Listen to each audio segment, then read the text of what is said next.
This reading comes from the book of Exodus, chapter 14, verses 19 through 31. The angel of God, who was going before the Israelite army, moved and went behind them, and the pillar of cloud moved from in front of them and took its place behind them. It came between the army of Egypt and the army of Israel.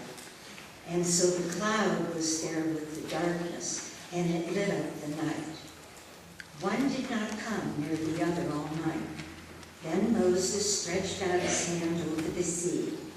The Lord drove the sea back by a strong east wind all night, and turned the sea into dry land, and the waters were divided. The Israelites went into the sea on dry ground, the waters forming a wall for them on their right and on their left. The Egyptians pursued and went into the sea after them, all of Pharaoh's horses, chariots, and chariot drivers. At the morning watch, the Lord in the pillar of fire and cloud looked down upon the Egyptian army and threw the Egyptian army into panic. He clogged their chariot wheels so that they turned with difficulty. The Egyptians said, "Let us flee from the Israelites, for the Lord is fighting for them against Egypt." Then the Lord said to Moses, "Stretch out your hand over the sea, so that the water may come back upon the Egyptians, upon their chariots and chariot drivers."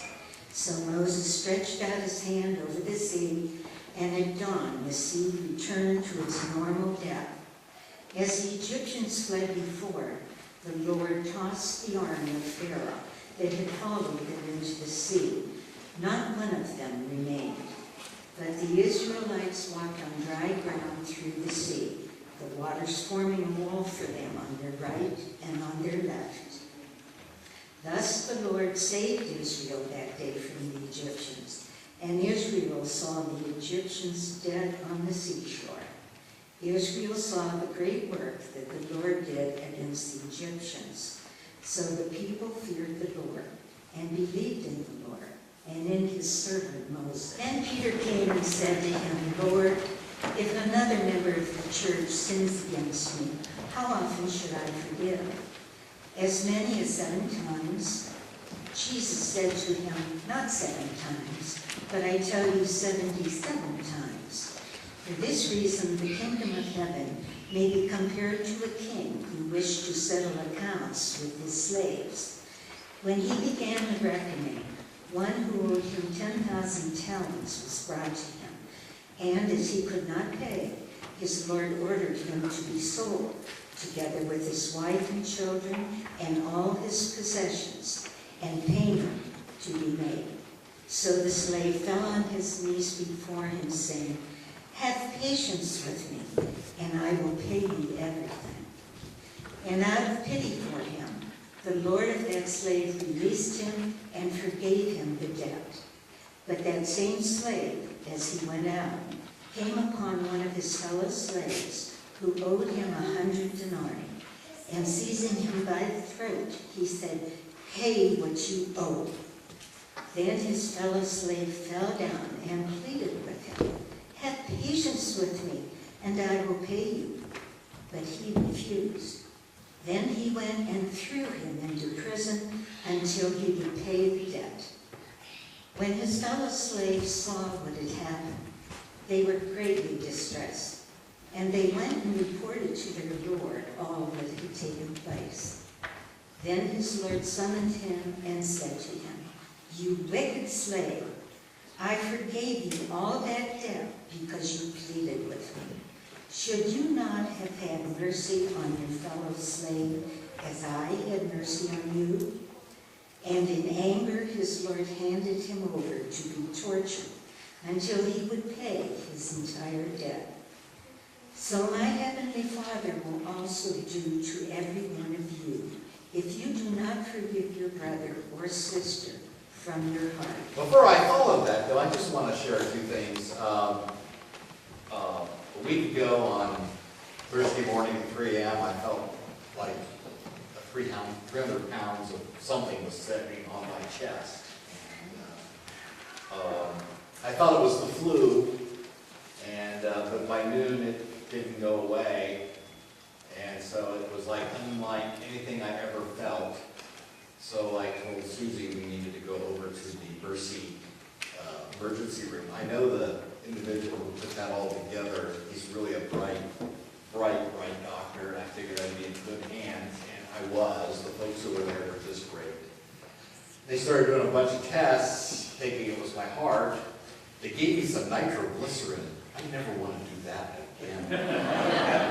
Wow, I felt like kicked in the head.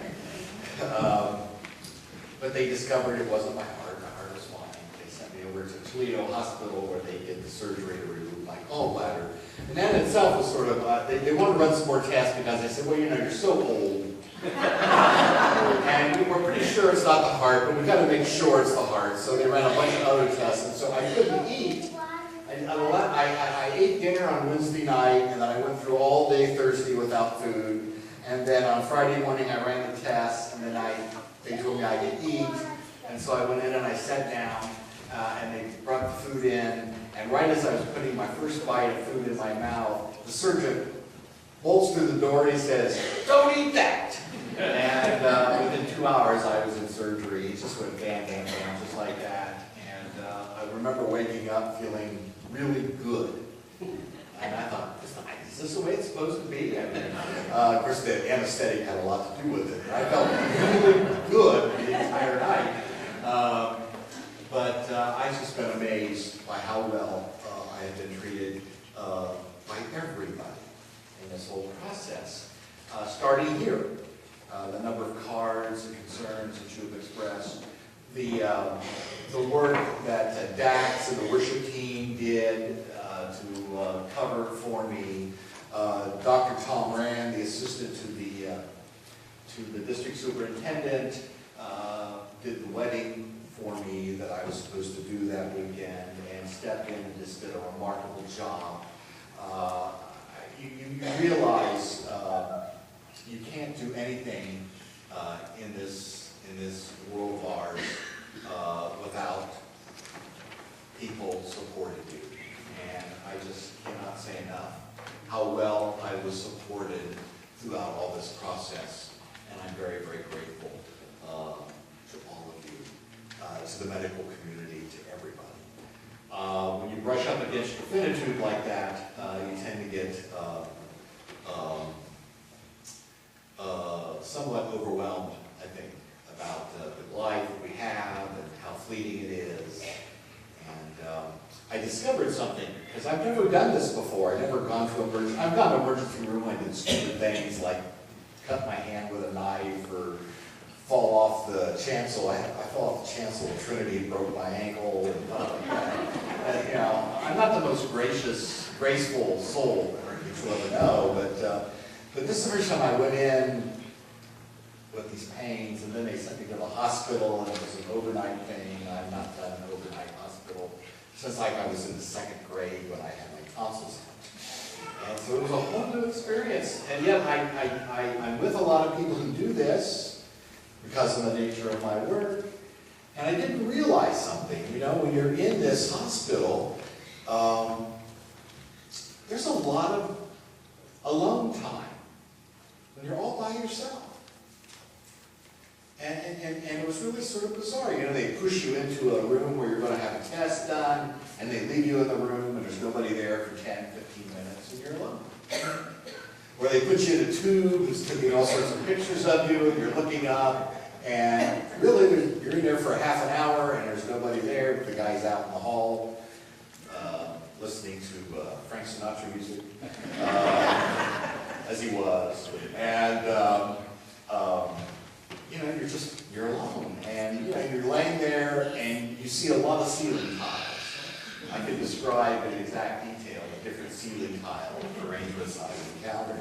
But as you're laying there, and then of course at nighttime, people are coming and going, and you and I'm taking your blood and half a dozen other things, and then they shut the door, and you're in a dark room, all by yourself again. And when you're by yourself, things can happen. You know, you're sitting there just listening to yourself. those anxieties begin to surface, and those fears begin to surface, and you begin to think darker thoughts. And, every time that happened on this experience, I was struck by the additional thoughts that would come and invade the landscape of my mind. And there would be my wife, my daughter, family, there would be you, there would be Jax, there would be, you know. And then in the midst of all that, I would sense Jesus sort of saying, this is going to be okay.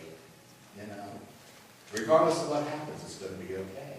And that's what our faith teaches us. And it's what a wonderful gift our faith gives us. That when we have those very alone moments when you start questioning your destiny and all those kinds of things, we are flooded with all these things that remind us that we belong to something greater than ourselves. So I'm just in awe of the way everything unfolded. And I thank you for your patience with my absence, my recovery. Enough of that. Now talk about forgiveness, which is something none of us ever really want to talk about, because we all know that forgiveness is something that we really don't want to do, because we're just not wired that way. When somebody gets us, we want to get them. It's just sort of our nature.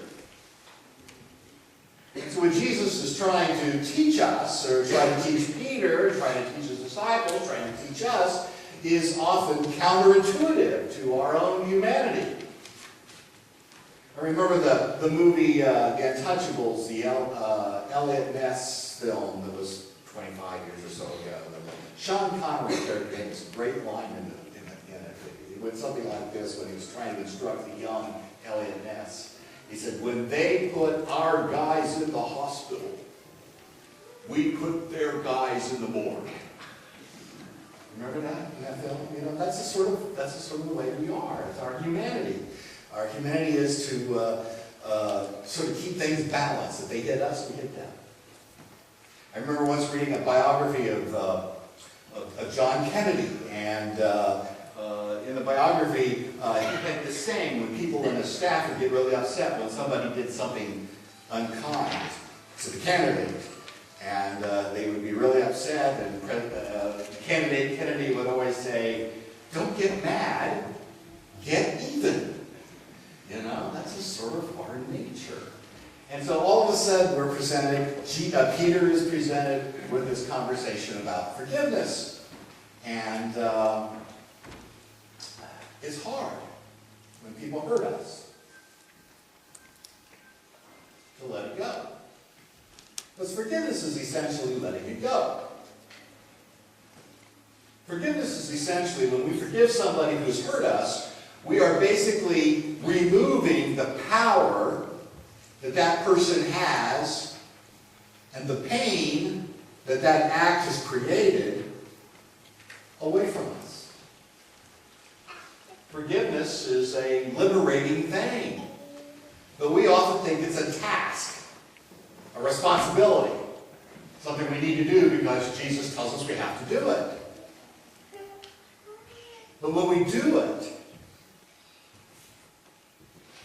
we find healing in our heart and our soul. There's a lot of injustice in the world, and sometimes we're victims of that injustice. And that is the reality. Life is not fair. Life is not fair. And when bad things happen to us, they can really eat at our heart and our soul. And we can hold on to them. And we can allow those bad things to victimize us. And so we wallow in it. And so when Jesus tells us to forgive, he's basically telling us to heal. To let go. Now sometimes we think that forgiveness is about giving somebody who hurt us a free pass. And I don't think it is. It's about removing power that transgression has over us. And once that power is gone, then we have freedom to make some choices. We could choose to try to reconcile with that person who hurt us. Or we could make the decision, the human condition is such that maybe it's best I just live on my side of the world and they live on their side of the world. And sometimes that is the best choice we can make. It may not be the most faithful choice, but given the nature of our humanity, it may be the best choice. But in order to be able to make that choice, we have to have a sense of freedom and confidence in ourselves, and that cannot happen if we are being oppressed by the power of the person who hurt us. And forgiveness is that gift that God gives us to remove that oppression. So what I'm trying to tell you here is that forgiveness is one of the most selfish things you can do for yourself. Because it leads to healing of the soul. And I think that's why Jesus makes it a requirement. He doesn't tell us we have to reconcile with everybody we have conflict with, but we have to forgive everybody we have conflict with. And of course that sometimes messes with our mind because we think, sometimes we hurt people, and so sometimes are they going to forgive us? Well, that's immaterial. If we can't let the stuff that is ripping us apart in our heart and soul, if we can't let that go, it will consume us and destroy us. And we have two very good examples of the lessons this morning. Jesus goes on after Peter's question and suggests this parable. And in this parable, an individual goes to the king and asks the king for forgiveness of the debt, and the king gives it. Nice guy, king. And then the guy comes out and he's feeling really empowered by that, and he sees the person who owes him some money, and he grabs him by the throat, throws him against the wall, and says, "You pay up now, I'm going to throw you in jail." Well, what is it about that character that cannot let go of this individual who owes him, while at the same time expecting the person that he owed to let go? It is that sense of being unable to let go of the transgression that Jesus says leads to his downfall. And of course we have that wonderfully heroic story of the Hebrew people on their way to freedom through the Red Sea. And in the story we have the parting of the seas. And in the story, the Hebrew people are walking to their freedom on dry land. But then the Pharaoh's army comes. Well, why is the Pharaoh doing this? Now, we can look at this story from two ways. We can look at it and say, isn't God great because God cares for oppressed people and will liberate oppressed people? And that's that is one of the hallmarks of that story. But the other side of that story is, what is going on with the Pharaoh? Because, the longer he held the Hebrew people in captivity, the more costly it became for the Egyptian people to do this. And there's the scourges and the plagues and all the things that just could go wrong, till finally the Pharaoh decided, okay, that's it, they're out of here, we'll let them go. After the Passover. And so they all amassed, and they're all heading back to where they came from, to the Promised Land. And the Pharaoh, if he would have just been true to his decision to let him go, he couldn't changes his mind, sends the army after him to destroy him, cannot let this go. And in the end, his army is destroyed. This is what happens when we hold on to stuff, to pain, to sorrow, to things that have happened to us and not let it go. When Jesus tells us to forgive 70 times 7, he's inviting us to enter into a healing process of letting go the stuff that oppresses us. The pain, the emptiness, the sorrow, the transgression. And when we begin to taste that healing, we begin to discover a freedom that lets us make choices. So I guess I'm asking you not to see forgiveness as a burden, but a path towards wholeness. You know, the American psychological community has discovered this. This is pretty much common teaching in the psychological community. Therapists trying to help people let go. And if we do, we find a healthier way. When Jesus tells us to forgive, he's asking us if we want to be made whole. Know that you are loved in the name of the Father, Son, and Holy Spirit.